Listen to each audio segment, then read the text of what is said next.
quiero compartir con usted una enseñanza que he titulado Divina Compañía. Mire, usted y yo como creyentes pasamos muchas pruebas, todos pasamos pruebas. Quien es creyente siempre va a pasar pruebas porque Dios nos prueba. Sin prueba no hay crecimiento, sin prueba no hay madurez, sin prueba no conocemos a Dios. Es necesario ser probados para desarrollar la fe.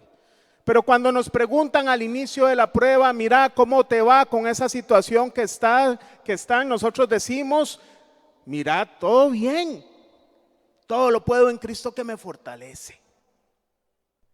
Y cuando vamos a la mitad de la prueba, ya usted me pregunta a mí, me ve con cara ya diferente, con un poco más de preocupado, pero decimos, pero el Señor me sacará adelante. Y ya como al final de la prueba, cuando se acerca al final, uno dice, Señor, ¿por qué usted no me escucha? ¿Por qué la gente no me llama? Porque uno tiende a echarle la culpa a la gente cuando uno pasa una prueba. Es que no me llamaron, es que no me ayudaron. Y empezamos a decir cosas, Señor, es que el cielo es como de cemento, no pasan las oraciones. ¿Para qué sirvo si mis respuestas no son escuchadas? Mira aquel que nunca se congrega y todo lo que pide usted se lo da. Y venimos diciendo un montón de cosas. Cuando mi esposa, cuando iba a nacer mi hija Kisha Fiorella, recuerdo que Joshua, los tuvimos muy seguidos a los dos. Recuerdo que Joshua, pequeñito de 2 añitos, él construyó una frase que decía, nadie me ama, nadie me peona. Ese peona traducido es, me perdona. Pero él no había hecho nada, casi que le decía a uno perdón por haber nacido. Porque él creía que el amor que se le había dado se iba a ver comprometido con el nacimiento de su hermanita. Pero ¿qué hubiese sucedido si Joshua no solamente construye esta frase, sino como que la creyera como una verdad en su vida siempre? Y me temo que muchas veces nosotros hemos alojado en nuestros corazones como verdades cosas que son mentiras. Usted le pregunta a una persona que le fue mal con alguien, con un hombre agresor, y dice, todos los hombres son iguales. Mentira, no generalice. Todas las mujeres son iguales. Mentira. Nadie me va a ayudar a mí, yo no puedo, yo no sirvo para nada. A mí mi papá me decía que yo no iba a pasar de maceta, era que decían, ya se me olvidó. Y creemos y alojamos un montón de esas cosas porque olvidamos que hay alguien fiel en los cielos que siempre y perpetuamente va a estar con sus hijos e hijas, que se llama Dios Todopoderoso.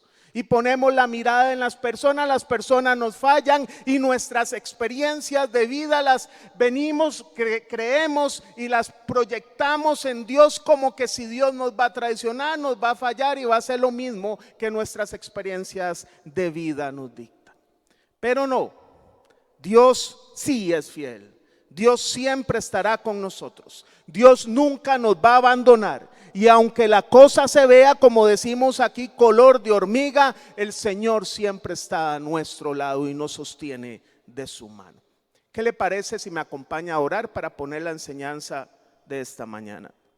Padre, en el nombre de Jesús, Señor, igual como lo hemos pedido en los otros servicios, rogamos, Señor, que tu palabra nos atraviese el alma, Señor, se siente en nuestro corazón, pueda gobernar nuestra voluntad, pueda permear nuestras emociones, nuestros sentimientos, pueda controlar nuestros pensamientos y dominar nuestro cuerpo, Señor, para la gloria tuya, en el nombre de Cristo Jesús.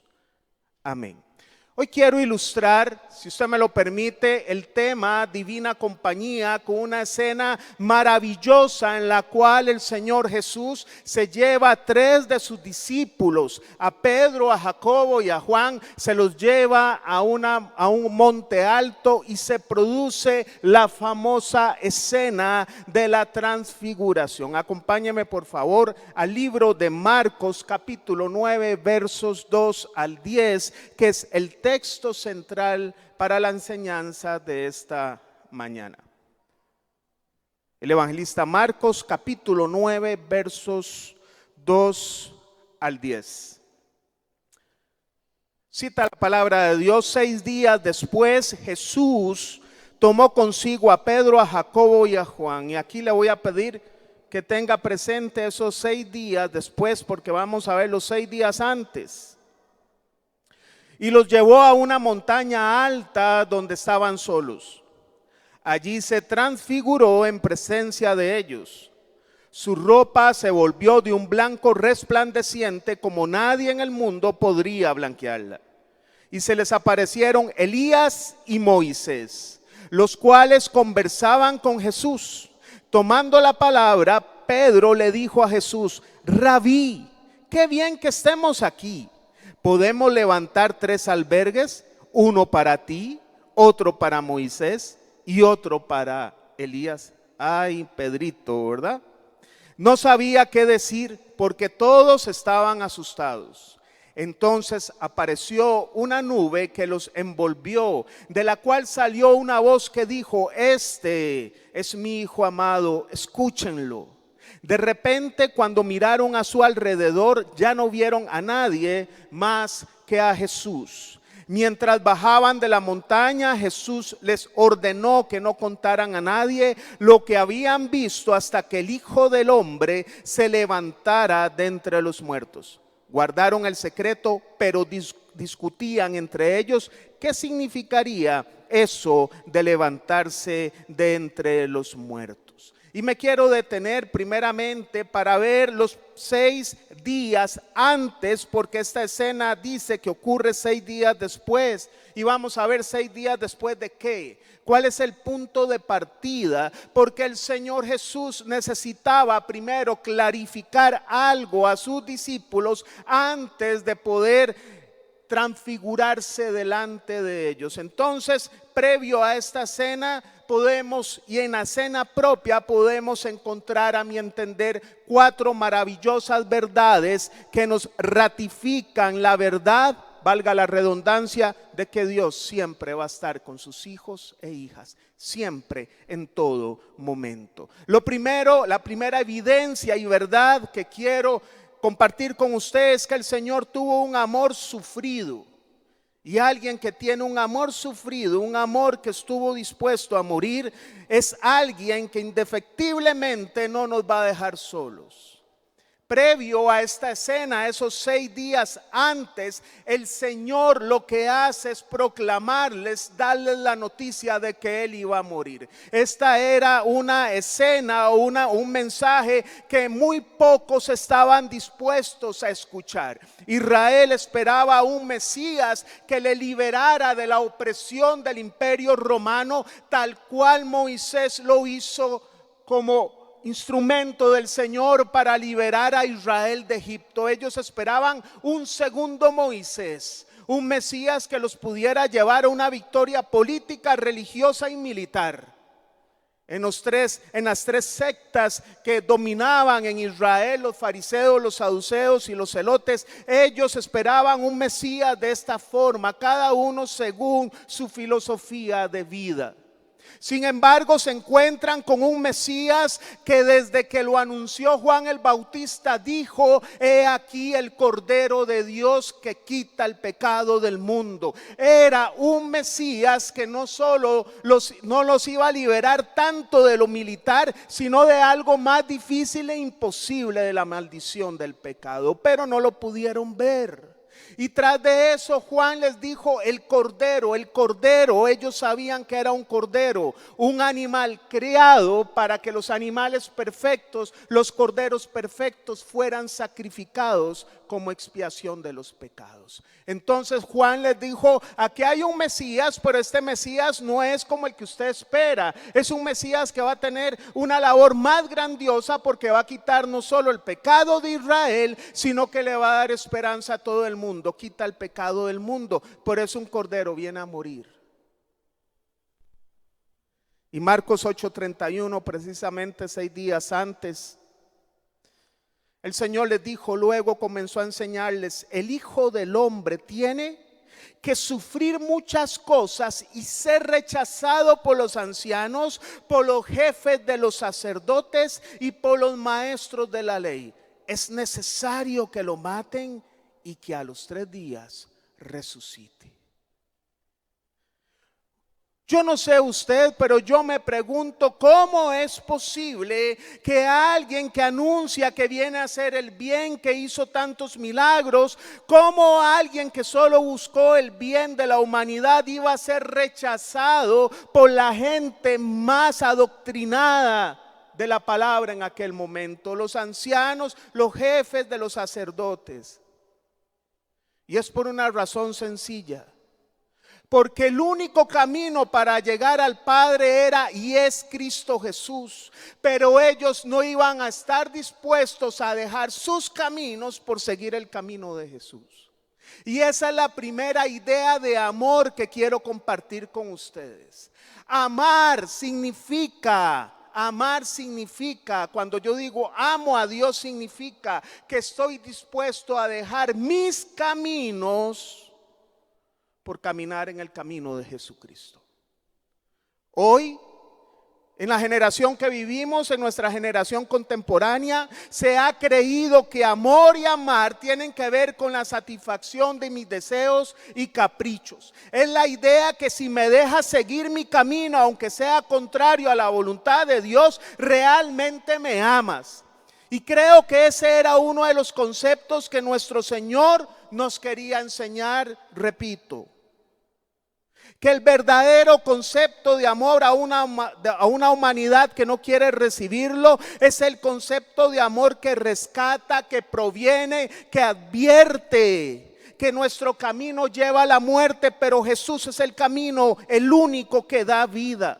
Es el amor que quiere rescatar, pero la humanidad persiste en argumentos para justificar su estilo de vida. Y nosotros como creyentes tenemos que anunciar no solo el cielo, sino el infierno. Y le voy a decir por qué. Porque en las dos hay amor.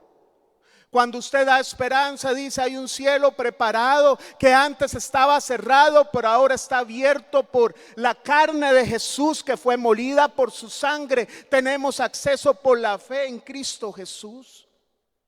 Pero también tenemos que proclamar que aquellos que no quieran esto, pues van a un camino de perdición eterna. Si usted tiene un niño que va a tocar el agua caliente, mentira que usted deja que vaya y toque el agua caliente. Usted le dice, mi amor, deténgase ahí porque se va a quemar. Las dos cosas son una muestra de amor.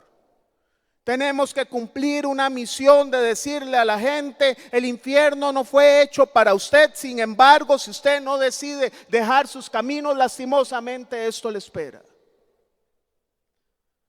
Siempre trato de decir esta frase, temor de Dios es saber que Dios lo que dice lo cumple. A veces nosotros como padres de familia somos muy buenos para cumplir nuestras promesas, algunos. Si te portas bien te compro tal cosa y vamos y la compramos. Pero al momento de disciplinar le decimos a la 1, a las 2, a las 3, a las 100, a las 300 y no actuamos. Y estamos distorsionando la figura de Dios en ellos. Porque créame, que así como Dios prometió que nos va a arrebatar cuando suene la trompeta y nos encontraremos con Jesús en las nubes, también es cierto y verdad que en los últimos tiempos contra la generación que no se quiera someter, caerán y se abrirán 7 sellos, se sonarán 7 trompetas y caerán 7 copas. Solo imagínense que cuando el Señor estuvo en la cruz dijo, antes de ir en el Getsemaní a la cruz, dijo, Señor, si es posible, pasa de mí esta copa. Ahora imagínense 21. Por eso urge rescatar, llevar el mensaje de rescatar, urge decirle a la gente, arrepiéntase.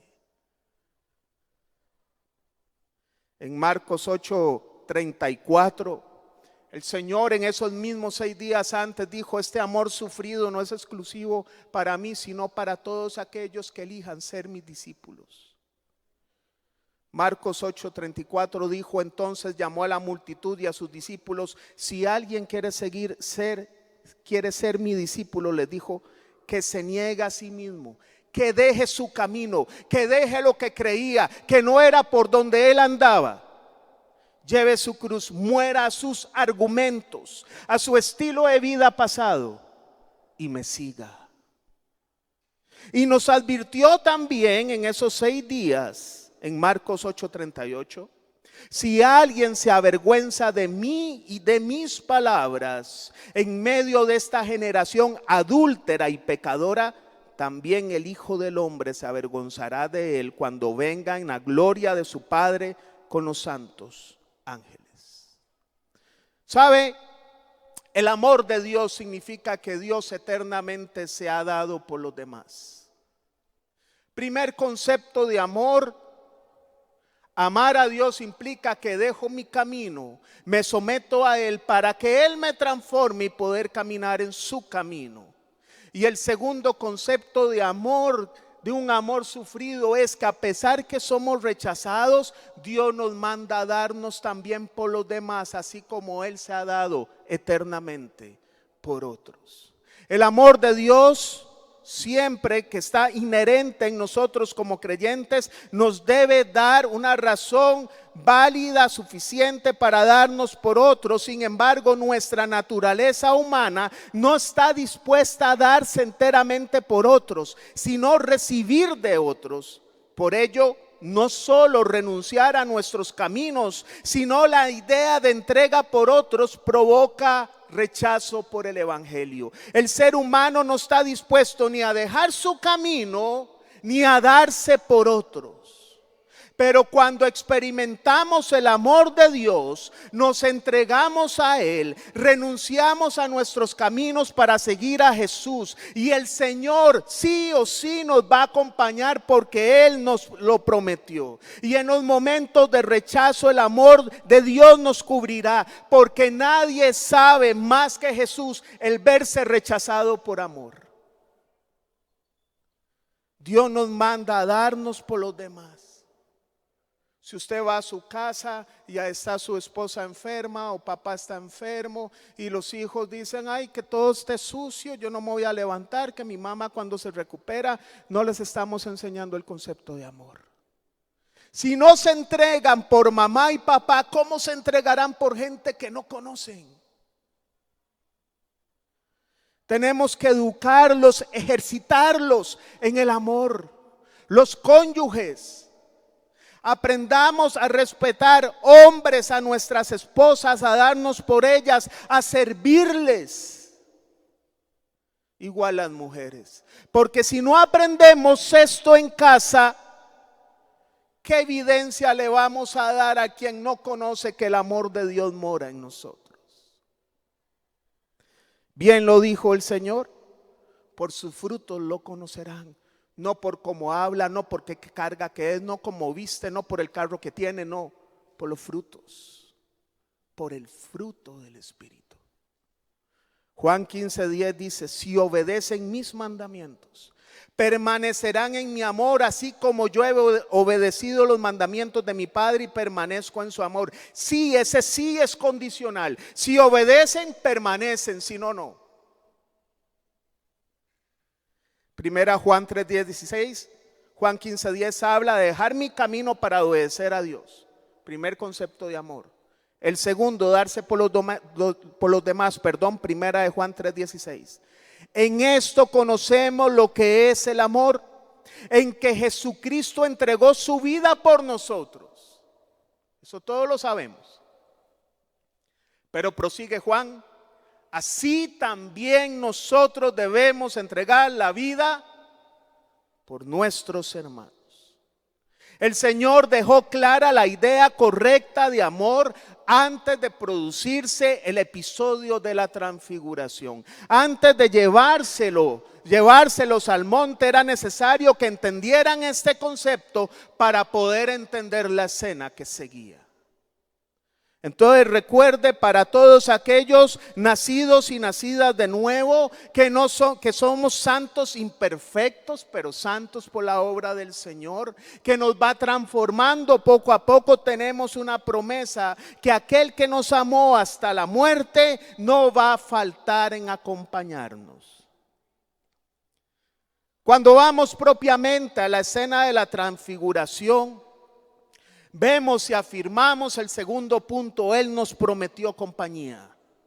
Nos dio una promesa de compañía perpetua.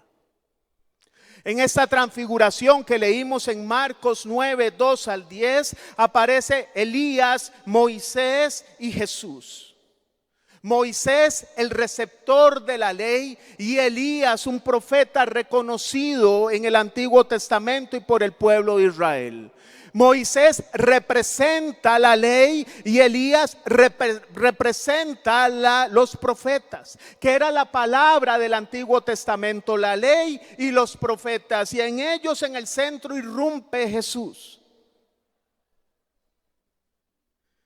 Y viene la voz del Padre que dice: este es mi Hijo amado, escúchenlo. No dijo ya Elías, no dijo Moisés, porque la ley que se le dio a Moisés provenía de Dios mismo, no era Moisés. Y la palabra que se le daba a Elías y a los profetas era palabra de Dios, no de Elías.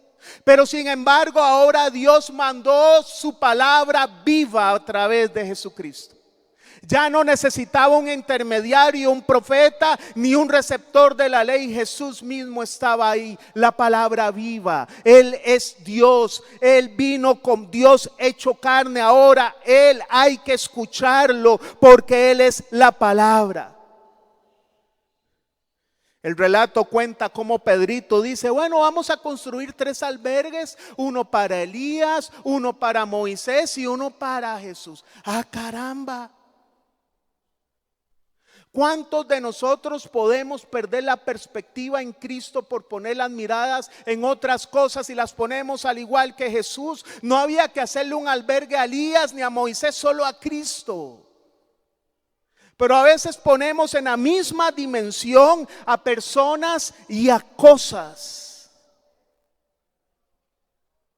¿Sabe? A veces hay momentos que tenemos que pasar por desiertos donde todo se desaparece, las personas y las cosas, para que aprendamos a contemplar a Jesús tal cual es.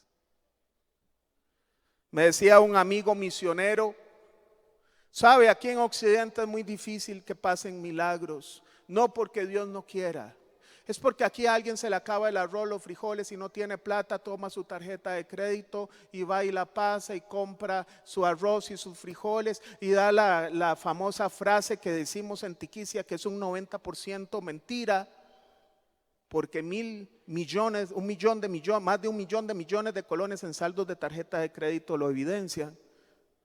Pagamos y lo pagamos de contado a final de mes. Ojo. Me decía él: pero vaya a Ruanda, que le tocó ir a Ruanda. Vaya a Ruanda donde no hay tarjeta, donde no hay forma, donde se acabó el arroz. Lo único que queda es doblar rodilla, clamar a Dios para que descienda un milagro, porque no hay nada. En los desiertos es un lugar donde no hay nada. Usted ve a los lados y nos forzamos a ver hacia arriba a Jesús. Por eso son necesarios, no se queje. El desierto es el lugar donde conocemos a Jesús como nunca lo conoceríamos, porque nada nos va a distraer. Recibimos cosas y bendiciones y muchas veces nos olvidamos del Señor. ¿Cuántas personas han dejado la iglesia? Yo he tenido consejería de noviazgos y me presentan al novio y el novio apenas está llegando a la iglesia y me dicen, me acuerdo uno recientemente: mira, si no conoce a Cristo y la palabra habla de yugo desigual, si usted está casado, pues, respeta a su esposo, ¿verdad? Cuidado, es que va a ir y se va a divorciar, Dios guarde. Usted tiene el deber de ganarse a su esposo si no conoce a su esposa. Dice la palabra que el esposo inconverso es santificado en su esposa conversa. Y entonces dice: es que está tan guapo, es que está tan bonito, ahí se convierte en el camino.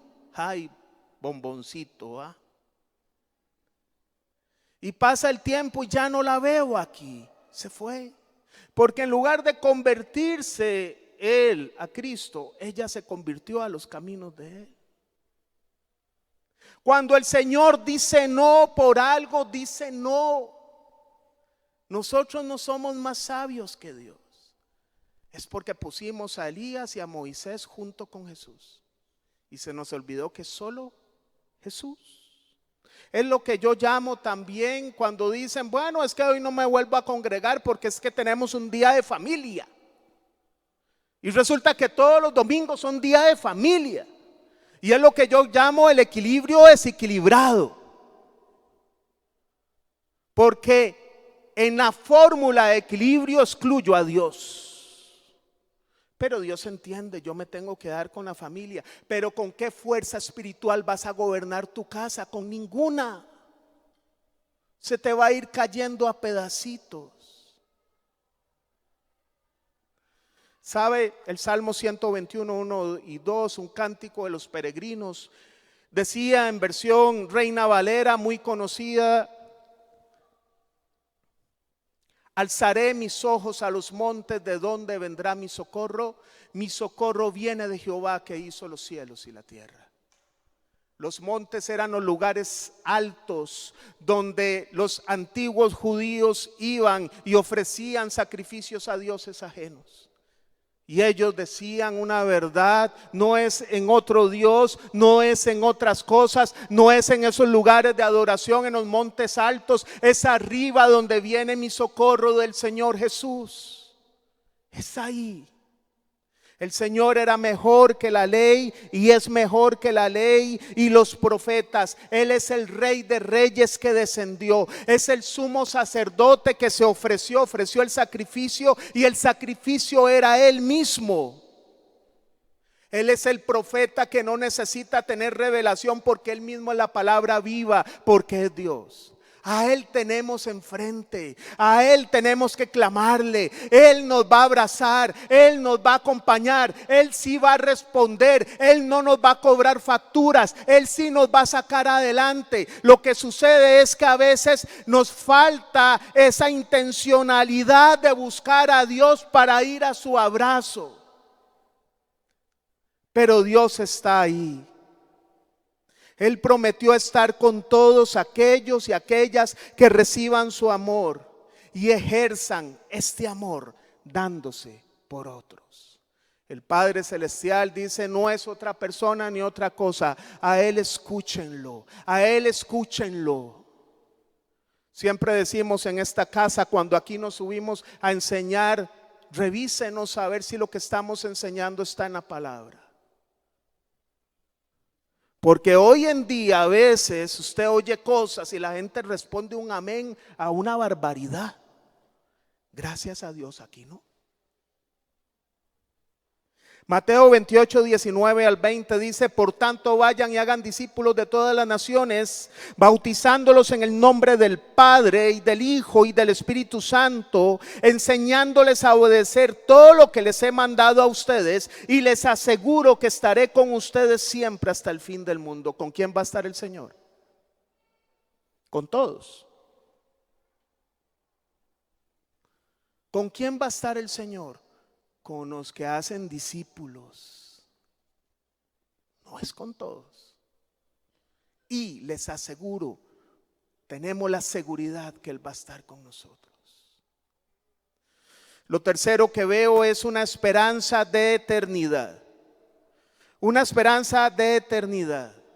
En la transfiguración el Señor se mostró glorificado. Allí se transfiguró en presencia de ellos. Su ropa se volvió de un blanco resplandeciente como nadie en el mundo podría blanquearla. Les anticipó su resurrección. Sí iba a morir, pero vencería la muerte y entraría en su gloria.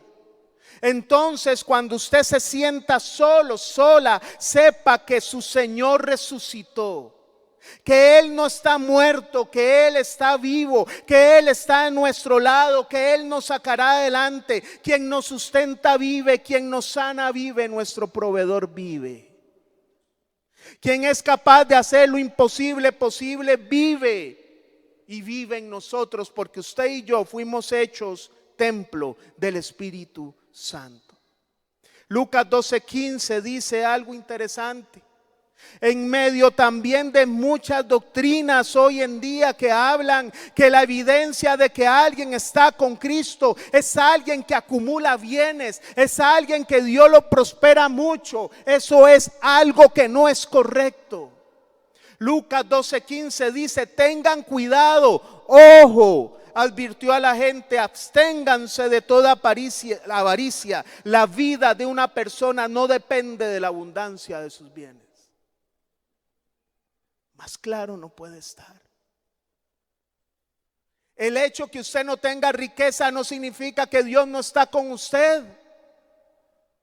Dios tiene que llegar con misioneros, con obreros, con siervos, a todas las clases sociales. A uno les permite tener una clase social, a otros otra, a otros otra, para que podamos llegar como reino a todas las personas. Pero somos iguales, todos somos de la clase de Cristo. Pero no podemos medir eso con las abundancias. Yo contaba aquí que en el 2014 yo saqué un carro de agencia y yo fui todo fiebre, ¿verdad? Voy a hacerlo muy rápido, ya lo había contado. Fui muy fiebre y me monté con Paola, el vendedor, todavía me acuerdo, Manuel Sánchez se llama, que Dios lo bendiga. Me monta en el carro y me dice: démonos una vuelta. Y usted fiebre, eso es una compra meramente emocional. Y usted se monta y dice: jálelo, zóquelo, porque está asegurado, si lo choca nada pasa. Y yo ahí quemando llantas, ¿verdad? Y llegué: mi amor, este es, y de feria daban una bola del Mundial del 2014, ¿se acuerda? Y mi hijo quería esa bola. Y valía 80,000 pesos. Y dije: aquí está. Y me fui con el carro. Y a los 3 meses yo soy vacía atrás porque no cabía. Mi hijo es como un pollo de granja, ¿ha visto los pollos de granja? Que crecen a cada rato. Y ya iba ahí pegando y yo dije: Señor, la peor inversión de mi vida, porque después tuve que venderlo y comprarme otro. Por razones de trabajo yo tengo que llevar el carro. 15 días de haberlos sacado, yo había contado, aquí en la iglesia me chocaron la puerta, me la despedazaron. Yo llegué, la persona en la iglesia del otro local, en el parqueo, yo llegué y me dice un hermano: ¿qué le pasó al carro? Yo le dije: ¿cómo que qué le pasó? Y me despedazaron la puerta y jaló. Y me dice el paz: ¿qué? ¿Cómo se siente usted? No, bien, las cosas materiales vienen y van, hipócrita. Yo por dentro dijo: espere que me encuentre ese infeliz. Pero uno guardando la apariencia espiritual con el pastor, ¿verdad? No, pastor Marco, esas cosas son materiales, tranquilo. Yo perdono a esa persona y yo: Señor, trata con él, trata, Señor. Cuando yo me logro comprar el otro carro y pago por mi pecado, impulsividad, ya me llevo a Joshua, le llevo un presupuesto, lo senté en todos hasta que cupo. 15 días después enseño aquí y me voy al parqueo ya acá. Y es imposible que a usted le choquen la tapa arriba, ¿verdad? Es imposible, tendría que caer el carro del cielo. Y algún hermano, hermana o impío tomó o un cúter o un clavo y le pasó una línea así. Después hicimos una actividad en Orotina, la iglesia, con servidores, y lo pongo en un árbol de mango y le cayó un mango. Ahí está el camanán, se vaya y lo ve. Y yo dije: Señor, y yo al principio decía, recuerdo con el primer carro: Señor, yo que te sirvo, que el Paz nos puso en reunión después de la prédica de un domingo y ahí iba aguantando el almuerzo y todo, ¿para qué? Para que me choquen el carro. ¿Por qué a mí? Porque el Señor me enseña que no son los bienes. Hay cosas más importantes. La primera, Juan 14:2: en el hogar de mi Padre hay muchas viviendas. Si no fuera así, ya se lo habría dicho a ustedes. Hay una casa. ¿Qué me importa perder esto cuando el Señor me está haciendo una casa? Primera de Juan 3:2: queridos hermanos, ahora somos hijos de Dios, pero todavía no se ha manifestado lo que habremos de ser. Sabemos, sin embargo, que cuando Cristo venga seremos semejante a Él, porque lo veremos tal como Él es. Aleluya. ¿Qué importa si tenemos o no? Dios nos va a dar lo necesario. Caminemos porque vamos a ver a Jesús como Él es y nosotros también transformados. Primera de Tesalonicenses 4:17 lo dice. Y nosotros los que hayamos quedado, es la esperanza que tenía Pablo y ahora la tenemos nosotros. Seremos arrebatados y nos veremos con Él en las nubes. Primera de Juan 4:17.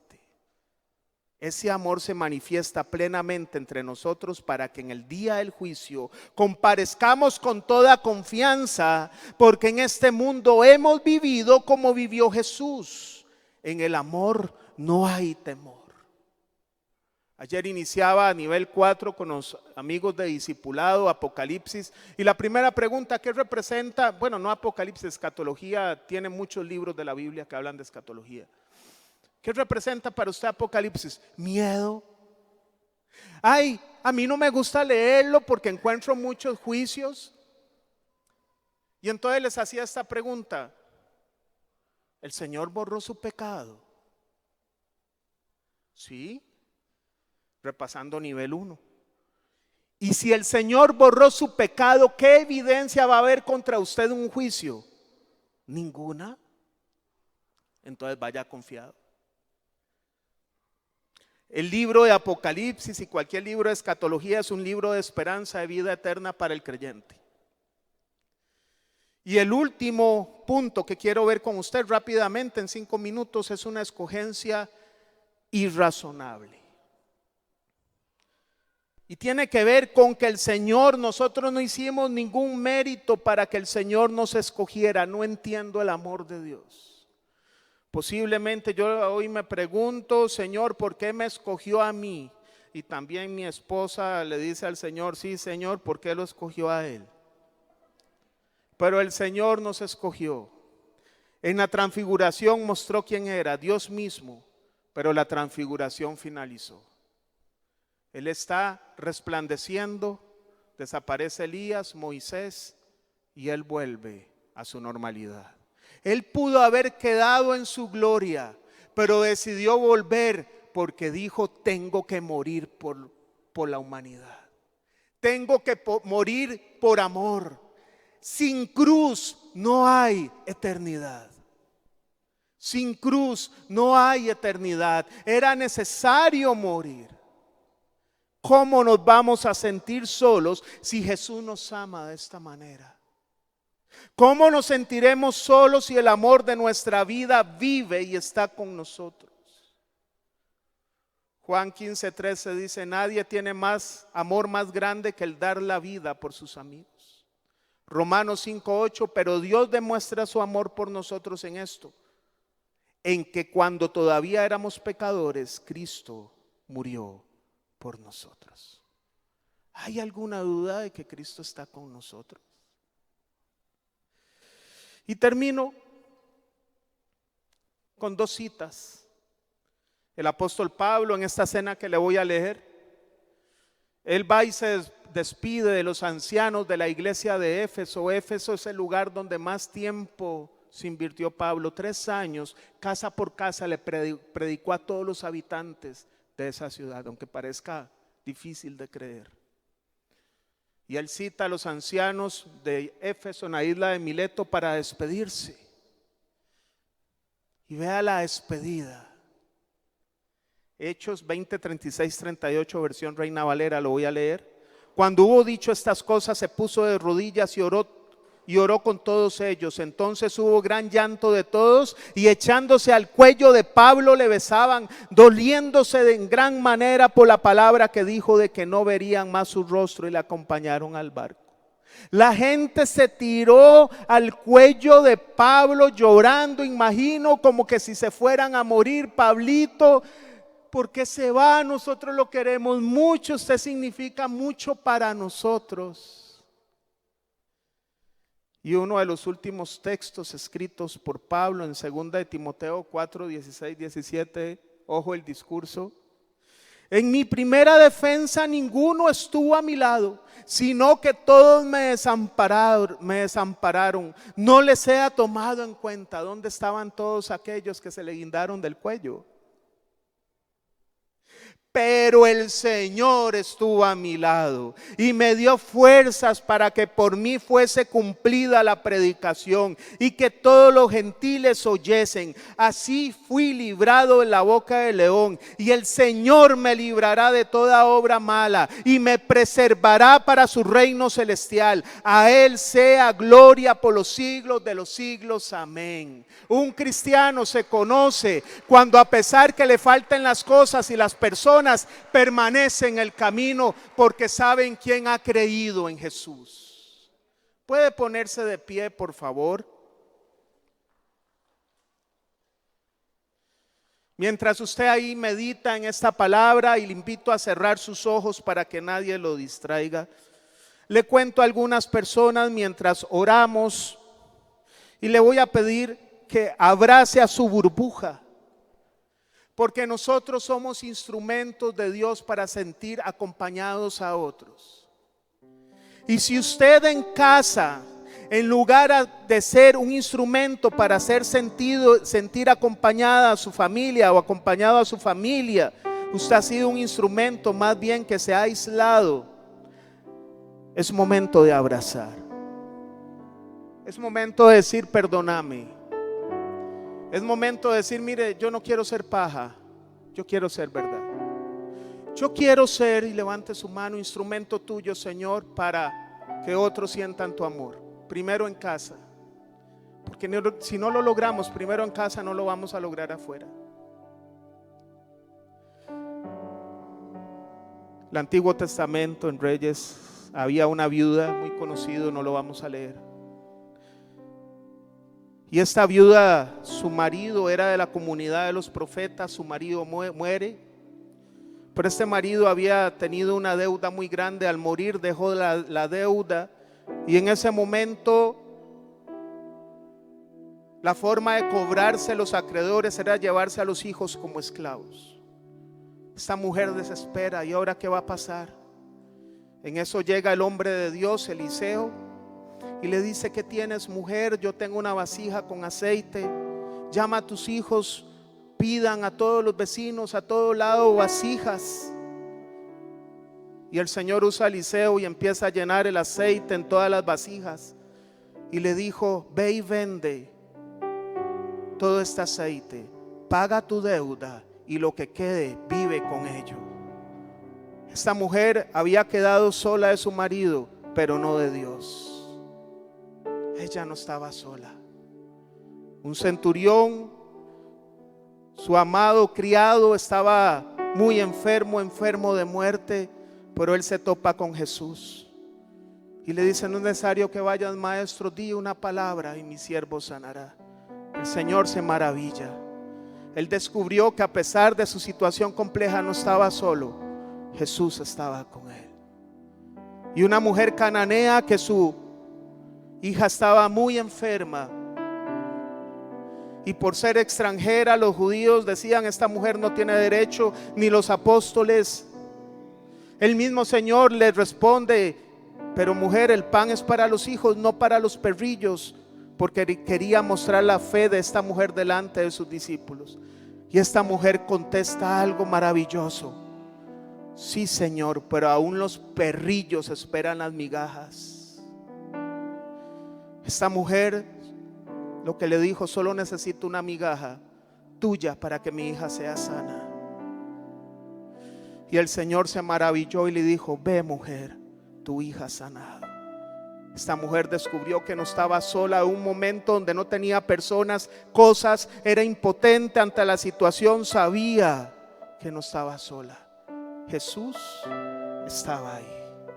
Si usted está pasando una situación difícil, que se ha sentido solo, sola, puede sentirse, es normal, somos humanos. El Señor en la cruz dijo: Dios mío, ¿por qué me has desamparado? Pero no puedes hacer de este sentimiento un sentimiento perpetuo. No puedes vivir esclavizado en un sentimiento de soledad, ni esclavizada. Eso tiene que acabar.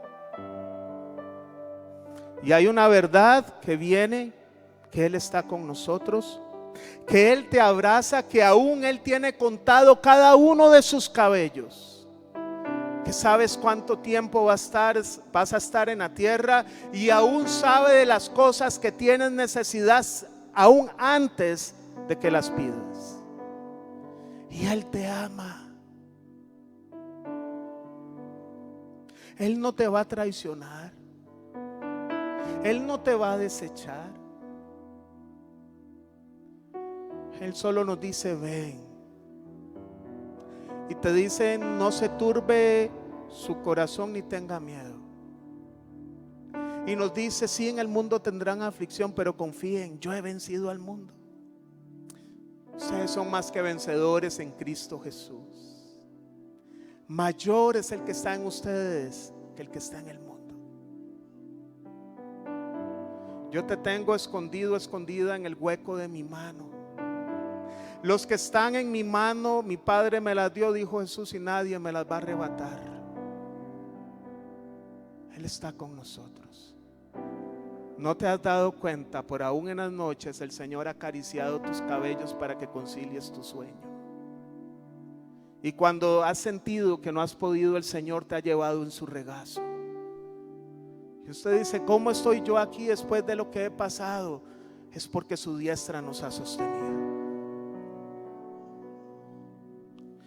Padre, en el nombre de Jesús, Señor, ayúdanos a renovar cada día la verdad de que tú estás con nosotros todos los días hasta que vengas.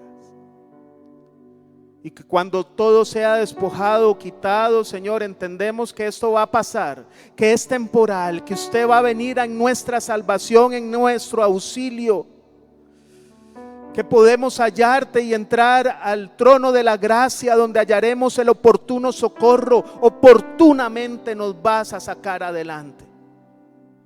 Y déjanos abrazar por tu amor, porque a veces los golpes de la vida puede ser que el corazón se ha cerrado a sentir amor, porque el amor echa fuera el temor. Padre, bendigo estas familias en el nombre de Jesús.